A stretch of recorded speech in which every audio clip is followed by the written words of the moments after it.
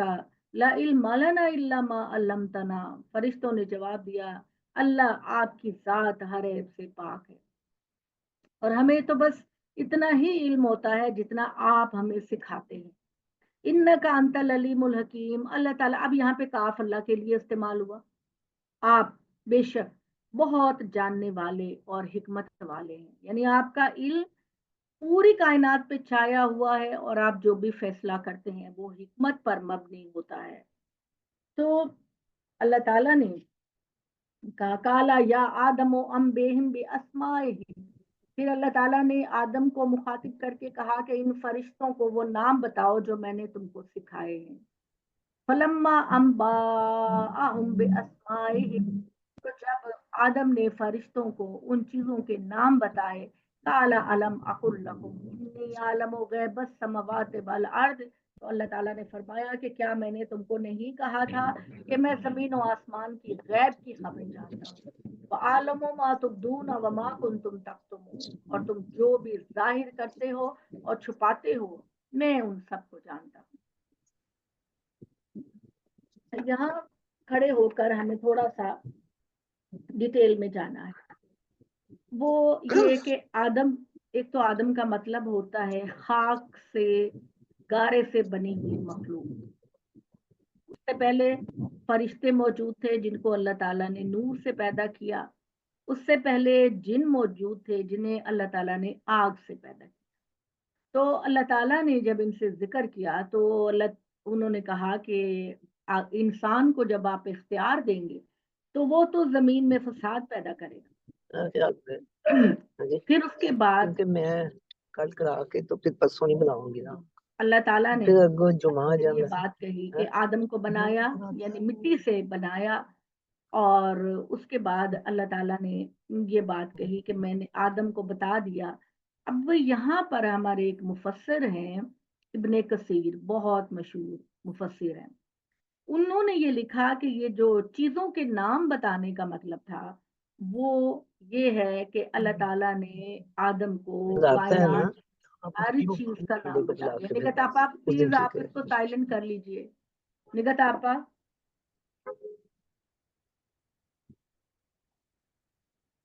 تو اللہ تعالیٰ نے یہ ابن کثیر کہتے ہیں کہ اللہ تعالیٰ نے آدم کو درخت، پانی، پہاڑ، سمندر، ان ساری چیزوں کے نام بتائے، لیکن یہ بات جو ہے نا یہ بہت ساری وجوہات کی بنا پر صحیح نہیں ہے،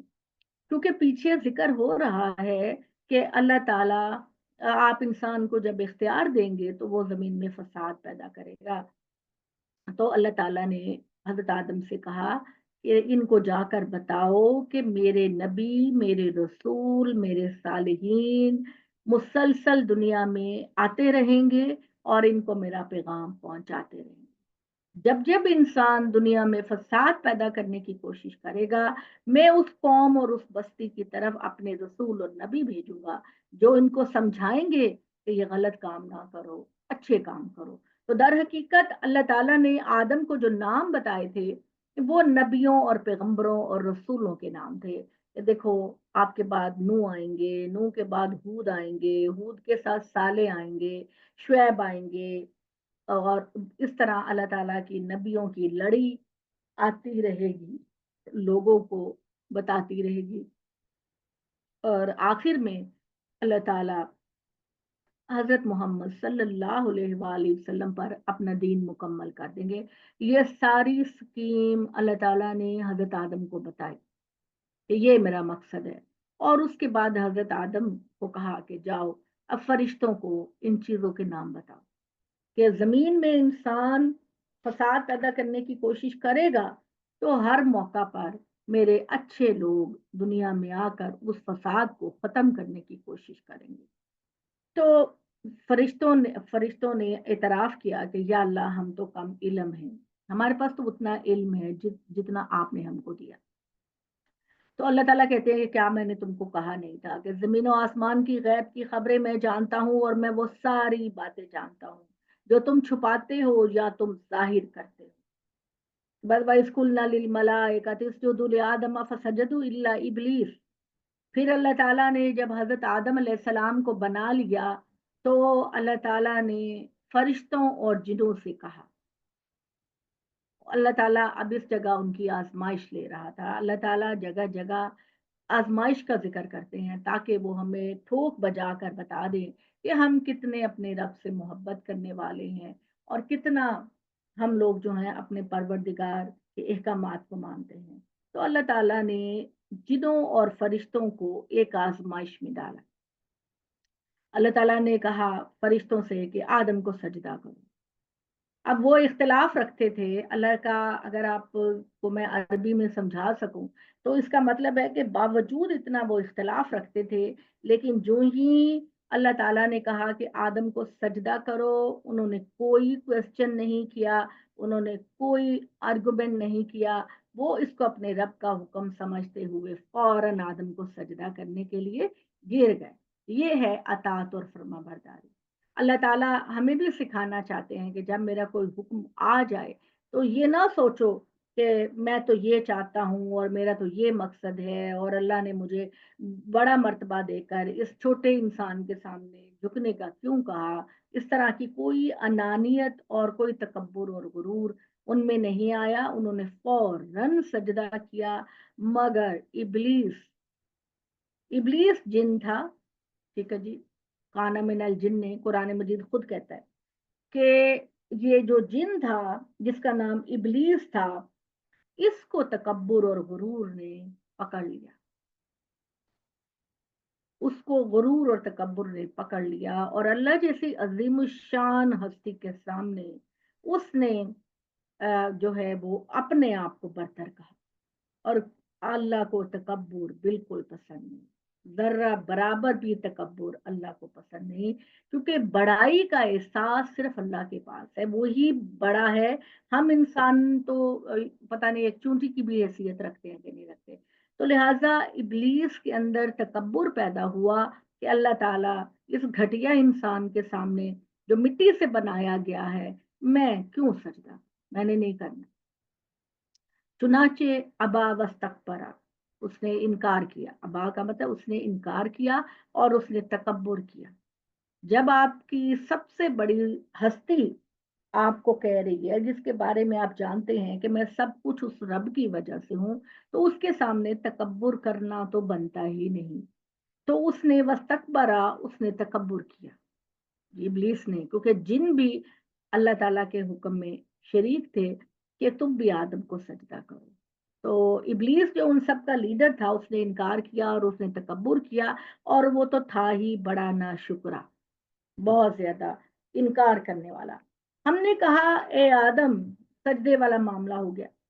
اب قرآن مجید کو دوسری جگہ پڑھنے سے یہ معلوم ہوتا ہے کہ اللہ تعالیٰ نے ابلیس سے کہا کہ تو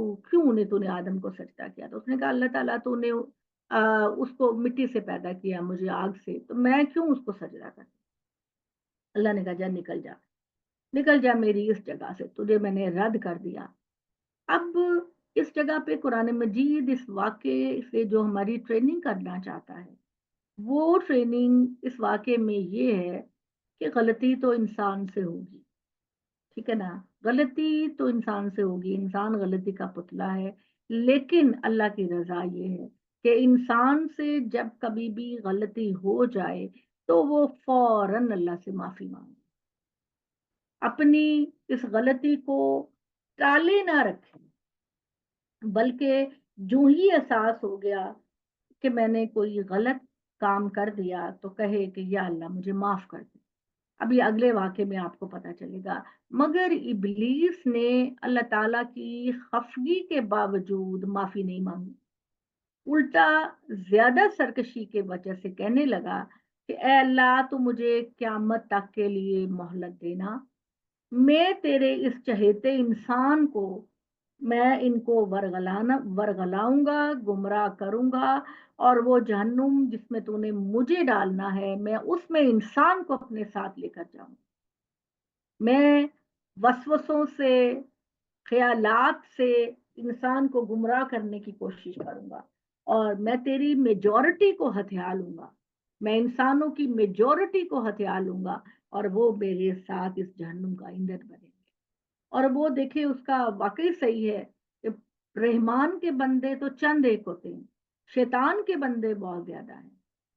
میجورٹی بہت زیادہ شیطان کی طرف ہے، کیونکہ وہ برائی کو بڑا پرکشش کر کے اور بڑا خوبصورت کر کے پیش کرتا ہے، اور جب انسان بنی آدم بڑی غلطی کرتا ہے تو وہ دور کھڑا ہو کے تالیاں بجاتا ہے کہ آج میں نے ایک اور انسان کو گمراہ کر دیا۔ انسان سے اللہ کی توقع ہے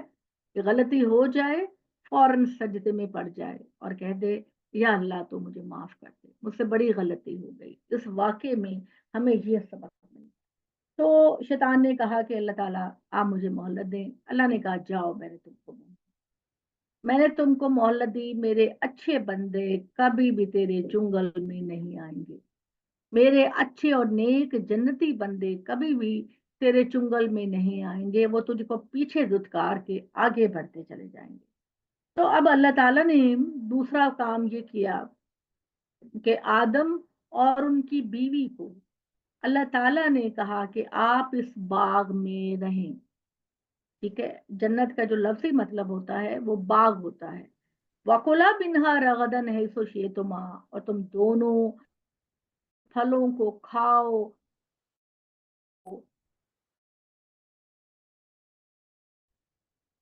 تو اس کے بارے میں ایک بات کہی جاتی ہے، ایک اسکالر یہ بات کہتے ہیں، غامدی صاحب ہی یہ بات کہتے ہیں کہ آدم اور حوا کو اللہ تعالیٰ نے اس زمین کے ہی کسی حصے میں رکھا، وہ کوئی علاقہ ٹراپیکل ایریا کوئی ایسا تھا جس میں شاید سری لنکا کی طرف ان کا رجحان ہے، لیکن مصر بھی ہے اور اس طرح کے علاقے ہیں، تو وہاں پر اللہ تعالیٰ نے ان کو اتارا اور ان کو بڑے خوبصورت باغ میں رکھا، بہت خوبصورت کپڑے لباس ان کو دیا۔ تو اللہ تعالیٰ نے جب ان کو کہا کہ تم یہاں پر رہو، لیکن ایک پابندی ہے، وہ پابندی یہ ہے کہ ولا تقربا هذه الشجرہ، یہ درخت جو ہے اس کے قریب نہیں جانا، ٹھیک ہے؟ تم کھاؤ پیو مستیاں کرو انجوائے کرو، مگر اس باغ میں ایک چیز ایسی ہے کہ تم نے اس کے قریب نہیں جانا، اگر تم اس کے قریب جاؤ گے تو تم ظالموں میں سے ہو جاؤ، ٹھیک ہے؟ یہ اللہ تعالیٰ نے پہلی آزمائش کی ٹریننگ دی آدم اور حوا کو کہ تم نے نہیں جانا۔ اور کچھ لوگ ہمارے ہاں جو مسلمان ہیں وہ کہتے ہیں کہ یہ گندم کا دانہ تھا۔ اب اللہ جن نعمتوں کا ذکر کر رہا ہے وہ تو بے انتہا ہے، تو گندم کے دانے سے انسان کیسے بہک سکتا ہے؟ اور گندم کا دانا تو درخت بھی نہیں ہوتا، وہ تو ٹہنیاں ہوتی ہیں۔ کرسچنس کے بارے میں یہ کہا جاتا ہے کہ وہ کہتے تھے کہ وہ کوئی پھل سیب ہوگا، سمجھ نہیں آتی کہ سیب جو ہے، کیونکہ قرآن مجید نے اس کو ہمیشگی کا درخت کہا ہے، کہ وہ درخت جو ہمیشہ رہے گا، قائم و دائم رہے گا، اس کے بارے میں اللہ تعالیٰ نے کہا۔ تو جب اتنی بے شمار نعمتیں اللہ تعالیٰ نے دی تو پھر ایک سیب سے انسان کیسے بہک سکتا ہے؟ تو اللہ تعالیٰ نے یہ کہہ دیا کہ تم اس درخت کے قریب نہ جانا۔ اب وہ درخت کیا ہے، جب اس کی کوالٹیز آئیں گی تو میں آپ کو بتاؤں گی کہ اس درخت کا مطلب کیا ہے۔ فتکون من الظالمین، اگر تم اس درخت کے قریب گئے جو کہ ہمیشگی کا درخت ہے، تم اس کے پاس گئے تو تم ظالموں میں سے ہو جاؤ۔ چنانچہ شیطان نے ان دونوں کو گمراہ کیا۔ اس نے کہا کہ بنی آدم سے بدلہ لینے کا سب سے بہترین طریقہ یہ ہے کہ میں اسی درخت کے بارے میں انسان کو گمراہ کروں۔ فَأَزَلَّهُمُ الشیطان، شیطان نے ان دونوں کو گمراہ کیا، انہا، اس درخت کے بارے میں۔ فَأَخْرَجَهُمَا مِمَّا كَانَ فِيهِ، اور اس نے اپنی سازشوں سے نکلوا دیا ان دونوں کو جس باغ میں وہ رہ رہے تھے۔ جس باغ میں وہ رہ رہے تھے، عالیشان زندگی بسر کر رہے تھے، بادشاہوں کی طرح رہ رہے تھے، تو شیطان نے ان کو ورغلا کر وہ اس جنت سے نکال دیا۔ وَقُلْنَا اهْبِطُوا بَعْضُكُمْ لِبَعْضٍ عَدُوٌّ، تو پھر ہم نے کہا، کس نے کہا؟ اللہ نے کہا، جاؤ اے انسان اور شیطان، جاؤ تم زمین میں جا کر آباد ہو جاؤ، تم ایک دوسرے کے دشمن ہو، انسان تمہارا دشمن ہے اور تم انسان کے دشمن ہو، اور ہر کوشش ہے تمہاری کہ انسانوں کی میجورٹی کو گندا کرو، گمراہ کرو۔ وَلَكُمْ فِي الْأَرْضِ مُسْتَقَرٌّ وَمَتَاعٌ إِلَىٰ حِينٍ، تمہارے لیے زمین کے اندر ایک خاص وقت تک زندگی ہوگی، خاص وقت تک، ہمیشہ کی نہیں ہوگی، ایک خاص وقت کی زندگی ہوگی، اور زمین کے اندر تمہارا کھانا پینا ہوگا ایک خاص وقت تک کے لیے۔ کوئی بھی نبی، رسول، انسان ہمیشہ کی زندگی نہیں ہوگی، ہر ایک کو موت آنی ہے۔ سورہ رحمان میں اللہ تعالیٰ فرماتے کلو من علیہ فان الا یبقى وجہ ربک ذو الجلال والاکرام، زمین میں جو جو بھی مخلوقات ہے وہ ساری کی ساری ختم ہو جائے گی، صرف اللہ تعالیٰ کی ذات باقی رہے۔ لہذا جی شیطان ان کے پاس آتا ہے اور کہتا ہے کہ آپ کے رب نے تو آپ کو اس لیے منع کیا کہ کہیں آپ کی ہمیشہ کی زندگی نہ ہو جائے۔ تو اس طرح وہ بہکاتا رہا تو دونوں بہک گئے۔ اس کے بعد اللہ تعالیٰ نے کہا کہ تم نے تو میری نافرمانی کی ہے، تو تم اب جاؤ اس جنت کو خالی کر دو، اب جاؤ زمین میں جاؤ، رہو، محنت کرو، مشقت کرو، ایفرٹ کرو، اور اپنی زندگی کو آگے چلاؤ، اور جب تمہارا وقت آئے گا تو تمہیں خدا وفات دے کر اپنے پاس لے کر جائے گا۔ تو کیا ہوا کہ اصل میں قرآن مجید جب یہ بات کہہ رہا نا کہ شیطان نے ان سے کہا کہ یہ پھل کھانے سے تم ہمیشہ زندہ رہو، تو اس کا مطلب یہ ہے کہ اس پھل کے ذریعے تمہاری جو اولاد پیدا ہوگی وہ اس سے تمہارا نام آگے چلے گا، اور تمہارا نام جو ہے وہ ہمیشہ قائم رہے گا۔ اس تعلق کے حوالے سے تو سورہ آراف میں اللہ تعالیٰ نے اس کی پوری ڈیٹیل بیان کی۔ ہو سکتا ہے کہ آپ میں سے سب کو تو خیر پتہ ہے، کچھ کو میری بات اجنبی لگے، لیکن اس کا ثبوت سورہ آراف میں ہے کہ وہ درخت کون سا تھا، کیا کیا، اور اللہ تعالیٰ نے پھر ان کو کہا کہ اب تم اس جگہ سے نیچے اترو اور دنیا کی آزمائش میں لگ جاؤ، اور جو کوئی بہترین پرفارم کرے گا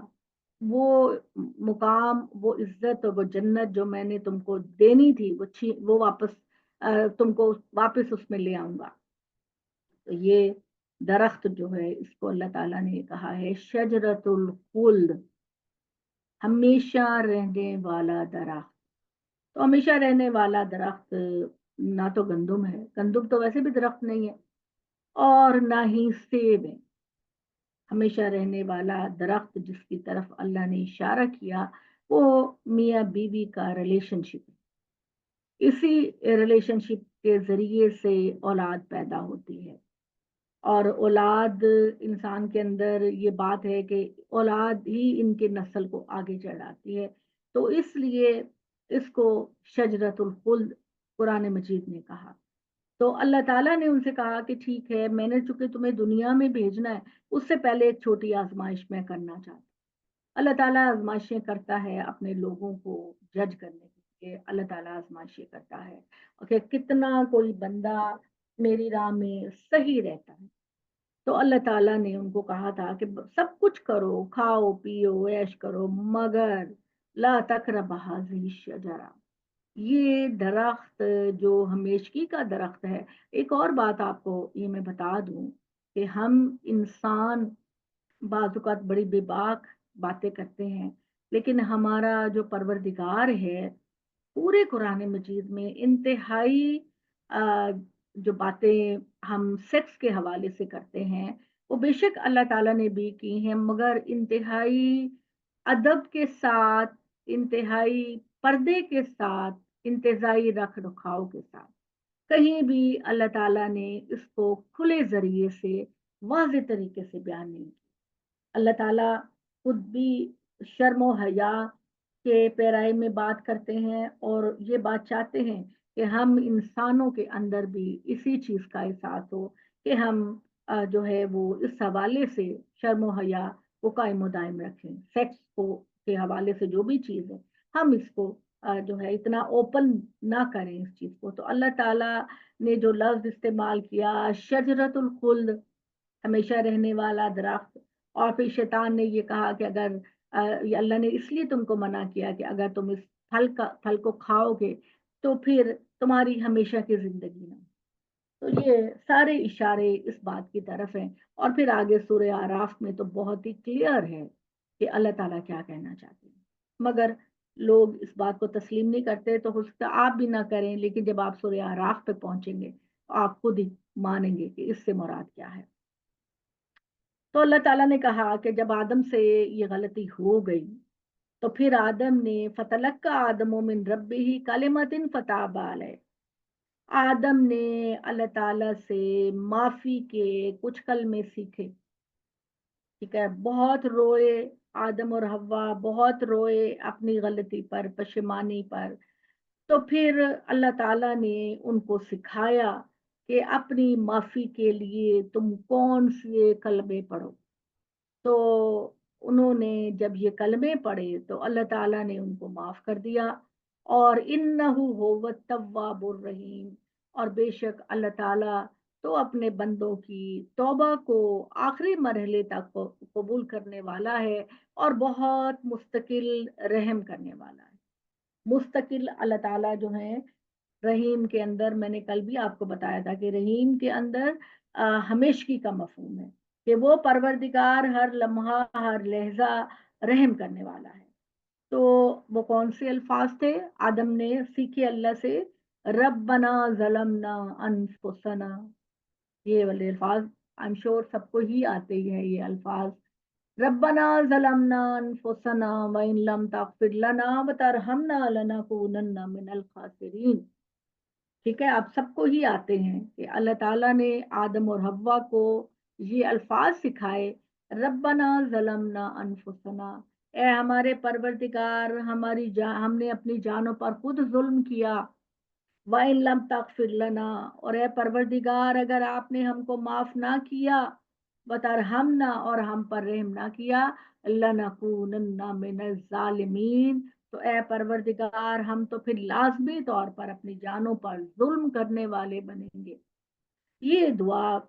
حضرت آدم اور حوا مانگتے رہے، رو رو کے مانگتے رہے، اور خدا تعالیٰ نے ہم سے وعدہ کیا ہے کہ جب ہم اللہ سے معافی مانگیں گے وہ ہمیں ضرور معاف کر دے گا۔ چنانچہ اللہ تعالیٰ نے ان کو معاف کر دیا۔ انہ هو التواب الرحیم، بے شک اللہ تعالیٰ انتہائی توبہ قبول کرنے والے اور اپنے بندوں پر ہمیشہ رحم کرنے والے ہیں۔ ٹھیک ہے جی، قلنا اہبطوا منها جميعا، ہم نے اما حوا کو بھی کہا، آدم کو بھی کہا، شیطان کو بھی کہا جاؤ یہاں سے نکلو، اس باغ میں جہاں تم ہو یہاں سے نکلو، زمین میں جا کر آباد ہو جاؤ، فَإِمَّا يَأْتِيَنَّكُم مِّنِّي هُدًى فَمَن تَبِعَ هُدَايَ فَلَا خَوْفٌ عَلَيْهِمْ وَلَا هُمْ يَحْزَنُونَ۔ اور وقتاً فوقتاً تمہارے پاس میری ہدایت آئے گی، میری کتابیں آئیں گی، میرے رسول آئیں گے وقتاً فوقتاً میری طرف سے، تو جو کوئی ان رسولوں کی پیروی کرے گا، میری کتابوں کو مانے گا، تو قیامت کے دن اس کے لیے فلا خوف علیہم ولا ہم یحزنون، قیامت کے دن نہ تو ان کے لیے خوف کا کوئی موقع ہوگا اور نہ ہی ان کے ساتھ کوئی ایسا معاملہ کیا جائے گا کہ وہ انتہائی غمزدہ ہوں۔ یہ والی آیت سراسر قیامت سے متعلق ہے کہ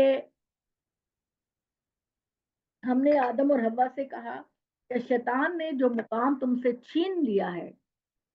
وہ میں تم کو واپس کروں گا، لیکن اس کی شرط یہ ہے کہ تم میرے رسولوں کی بات ماننا اور ان کے کہنے پہ چلنا، ہدایت کے راستے پر غلطیوں سے بچنا، تو میں یہ جنت اور یہ مقام تم کو واپس دے دوں گا۔ اور یہی کچھ ہو رہا ہے کہ اللہ تعالیٰ ہمیں دیکھ رہے ہیں کہ کون ہے جو اس آزمائش میں کامیاب ہو رہا ہے، اور وہ والی رحمتیں اور جنتیں جو آدم سے چھین لی گئی تھی، اس کی ناشکری اور حکم عدولی کی وجہ سے وہ ہمیں واپس ملے گی انشاءاللہ۔ اللہ تعالیٰ کہتے ہیں والذین کفروا وکذبوا بآیاتنا اولئک اصحاب النار هم فیہ خالدون۔ اور وہ لوگ جو ہر درمی سے انکار کرتے ہیں اور ہمارے احکامات کا انکار کرتے ہیں، تو یہ سارے کے سارے لوگ آگ میں جائیں گے۔ ہم فیہا خالدون، اور یہ نافرمان لوگ جو کبھی توبہ نہیں کرتے، اپنی اصلاح نہیں کرتے، وہ اس جہنم کے اندر ہمیشہ ہمیشہ۔ خالد کا مطلب ہمیشہ رہنے والا، ابد کا مطلب بھی ہمیشہ کی ہے۔ تو جنت کے بارے میں بھی میرے پیارے نیک بندے اس جنت میں ہمیشہ ہمیشہ رہیں گے، اور برے لوگوں کے بارے میں بھی کہا کہ یہ لوگ جو زمین میں فساد پیدا کرتے ہیں، لوگوں کو گمراہ کرتے ہیں، یہ جہنم کے اندر ہمیشہ ہمیشہ رہیں گے۔ دونوں کے لیے ایک ہی جیسے الفاظ، خالدین فیہا ابدا۔ اچھا جی، اب اس کے بعد جو ذکر آ رہا ہے وہ ڈائریکٹ بنی اسرائیل کو مخاطب کر رہے ہیں اللہ تعالیٰ، کیونکہ بنی اسرائیل وہ قوم تھی کہ جن سے یہ وعدہ لیا گیا تھا کہ جب اللہ کے نبی آئیں گے محمد صلی اللہ علیہ وسلم، تو تم نے ان پر ایمان لانا ہے اور اسلام پھیلانے میں ان کی مدد کرنی ہے۔ یہ بنی اسرائیل سے وعدہ لیا گیا تھا، اور انہوں نے حسد اور بغض میں آ کر یہ کہ نبی صلی اللہ علیہ وسلم کو پہچاننے کے باوجود قرآن کا بھی انکار کیا، محمد صلی اللہ علیہ وسلم کا بھی انکار کیا، نہ صرف انکار کیا بلکہ بہت بڑی بڑی مخالفتوں میں کھڑے ہو۔ قریش جب بھی مسلمانوں کے خلاف کوئی پلاننگ کرتے تو یہ یہودی سب سے پہلے جا کے ان سے ملتے اور ان کے ساتھ مل کر اسلام کو اور اللہ کے نبی کو ہرانے کی کوشش کرتے۔ اب یہ والا جو ذکر ہے یہ اب اسی بات کی طرف ہے۔ پہلے اللہ تعالیٰ نے انڈائریکٹ ان سے بات کی،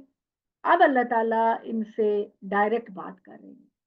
اللہ کہتے ہیں یا بنی اسرائیل اذکروا نعمتی التی انعمت علیکم واوفوا بعہدی اوف بعہدکم وایای فارہبون۔ یا کا مطلب ہے اے بنی اسرائیل، اسرائیل کے بیٹوں، بنی کا مطلب ہے بیٹے، تو حضرت ابراہیم کے بیٹے اسحاق، اسحاق کے بیٹے یعقوب، یعقوب کا نام عبرانی زبان میں اسرائیل تھا۔ پہلی بالکل سٹارٹ میں نبیوں کی جو زبان تھی وہ عبرانی تھی، عبرانی یعنی ہیبرو، تو ہیبرو زبان میں حضرت یعقوب کا نام اسرائیل تھا۔ اسرائیل کا مطلب ہے اللہ کا بندہ، ٹھیک ہے، جیسے ہم عبداللہ رکھتے ہیں تو اسی طریقے سے اسرائیل کا مطلب ہے اللہ کا بندہ۔ تو حضرت یعقوب کے اللہ تعالیٰ نے 12 بیٹے ان کو دیے، جن میں سے ایک حضرت یوسف علیہ السلام بھی تھے۔ اللہ تعالیٰ نے حضرت یعقوب سے لے کر حضرت عیسیٰ تک نبوت جو ہے وہ بنی اسرائیل کے اندر ہی رکھی، یعنی حضرت یعقوب کے 12 بیٹوں کی جو نسلیں چلیں ان کے اندر اللہ تعالیٰ نے اپنے نبی بھیجے، ٹھیک ہے، پے در پے پے در پے، اور اس کے بعد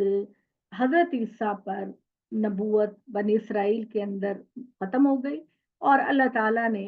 آخری نبی کے لیے اسماعیل کی اولاد کو چنا، ٹھیک ہے، بنی اسماعیل، اسماعیل جو حضرت ابراہیم کے پہلے بیٹے تھے، ان کی طرف اللہ تعالیٰ نے، اور اللہ کی پلاننگ شروع سے تھی، اور اسی چیز کا وعدہ اللہ تعالیٰ بار بار ان سے لے رہے تھے، تو چنانچہ اللہ تعالیٰ نے بنی اسرائیل کو مخاطب کر کے کہا، یا بنی اسرائیل اذکروا نعمتی التی انعمت علیکم واوفوا بعہدی اوف بعہدکم وایای فارہبون، اے یعقوب کے بیٹو، اے اسرائیل کے بیٹو، یاد کرو میری اس نعمت کو جو کہ میں نے تم پر کی، اور تم میرے وعدے کو پورا کرو، میں تمہارے وعدے کو پورا، یعنی بنی اسرائیل کے وہ لوگ جو مدینہ میں آباد تھے، اور در حقیقت وہ آباد وہاں اسی جذبے کے ساتھ ہوئے تھے کہ یہاں اللہ کا آخری نبی آئے گا، ہم سب سے پہلے اس کی اطاعت کریں گے، اور آج ہم جو زوال میں ہیں وہ ہمیں اٹھا کر دوبارہ عروج دے گا۔ لیکن اللہ تعالیٰ کہتے ہیں کہ جب وہ آ گئے، انہوں نے پہچان بھی لیا، تو حسد اور بغض کی وجہ سے انکار کر دیا۔ تو اللہ نے یہ وعدہ کیا تھا کہ تم محمد صلی اللہ علیہ وسلم کا ساتھ دینا، میں پوری دنیا میں تمہیں عزت کا وقار کر دوں گا۔ تو اللہ تعالیٰ نے ان سے مخاطب کر کے کہا کہ تم میرے ساتھ کیے گئے وعدے کو پورا کرو، میں تمہارے ساتھ کیے گئے وعدے کو پورا کروں گا۔ وَإِيَّایَ فَارْہَبُونَ، ایایا کا مطلب ہے کہ صرف مجھ سے ہی ڈرو، صرف مجھ سے ہی ڈرو۔ وَآمِنُوا بِمَا أَنزَلْتُ مُصَدِّقًا لِمَا مَعَكُمْ، ایمان لے کر آؤ اس قرآن مجید پر جو تصدیق کر رہا ہے ان ساری آسمانی کتابوں کی جو تمہارے پاس پہلے سے موجود ہیں، تورات، زبور، صحیفے، جو کچھ بھی اللہ نے نازل کیا، ہر ایک میں محمد صلی اللہ علیہ وسلم کے آنے کی پیشگوئی موجود ہے۔ تو قرآن مجید تمہارا انکار نہیں کر رہا، قرآن مجید تصدیق کر رہا ہے کہ تورات بھی اللہ کی کتاب تھی، انجیل بھی اللہ کی کتاب تھی، اور تمام صحیفے بھی اللہ کی طرف سے نازل ہوئے۔ وَلَا تَكُونُوا أَوَّلَ كَافِرٍ بِهِ، اور اے بنی اسرائیل کے لوگوں، تم زمین پر خدا کے دین کے گواہ بنائے گئے تھے، تو تم ہی سب سے پہلے اس کا انکار کرنے والے نہ بنو، یعنی تم نے بجائے ساتھ دینے کے تم ہی اس قرآن کا انکار کر رہے ہو، تو ایسا نہ کرو۔ خدا کی تم سے ایکسپیکٹیشن ہے کہ تم اس کی تصدیق کرو، کیونکہ تمہارے پاس پہلے کتابیں اور رسول آ چکے ہیں، اور تم اگر ان کی تصدیق کرو گے تو دنیا والوں کے لیے ایمان لانا آسان ہو جائے، مگر تم کیا کر رہے ہو؟ تم سب سے پہلے خود انکار کر رہے ہو۔ بلا تشتری بیااتی ثمنن قلیلا، اور دیکھو میرے وعدوں کو دنیا کے تھوڑے سے فائدے کے لیے نہ بیچو۔ بھائی یا فتقون، صرف مجھ سے ڈرو، دنیا میں کامیابی چاہتے ہو، آخرت میں کامیابی چاہتے ہو تو صرف مجھ سے ڈرو۔ ولا تلبسوا الحق بالباطل، دیکھو کنفیوز کرنے کی کوشش نہ کرو، آپ حق کو باطل کے ساتھ مکس کرنے کی کوشش نہ کرو۔ وَتَكْتُمُ الْحَقَّ، تم جان بوجھ کر سچائی کو چھپا رہے ہو، حالانکہ تم کو پتا ہے محمد اللہ کے سچے رسول ہیں، اور قرآن اللہ کی سچی کتاب ہے۔ اللہ نے تم کو دنیا میں جو مقام اور مرتبہ دیا اس کا تقاضا ہے کہ تم سب سے آگے بڑھو اور اس کی تصدیق کرو۔ وَأَقِیمُوا الصَّلَاةَ وَآتُوا الزَّکَاةَ وَارْکَعُوا مَعَ الرَّاکِعِینَ، نماز کا اہتمام کیا کرو، زکوٰۃ دیا کرو، اور اللہ کے بندوں کے ساتھ، رکوع کرنے والوں کے ساتھ تم بھی خدا کے آگے جھک جایا کرو، ٹھیک ہے، تم جھک جایا کرو۔ اور آتامرون الناس بالبر وتنسون انفسکم وانتم تتلون الکتاب، تم لوگوں کو نیکی کا حکم دیتے ہو۔ ان کے بڑے بڑے اسکالرس بات اللہ تعالیٰ کر رہے ہیں کہ تم لوگوں کو نیکی کا حکم دیتے ہو اور اپنے آپ کو بھول جاتے ہو، حالانکہ تم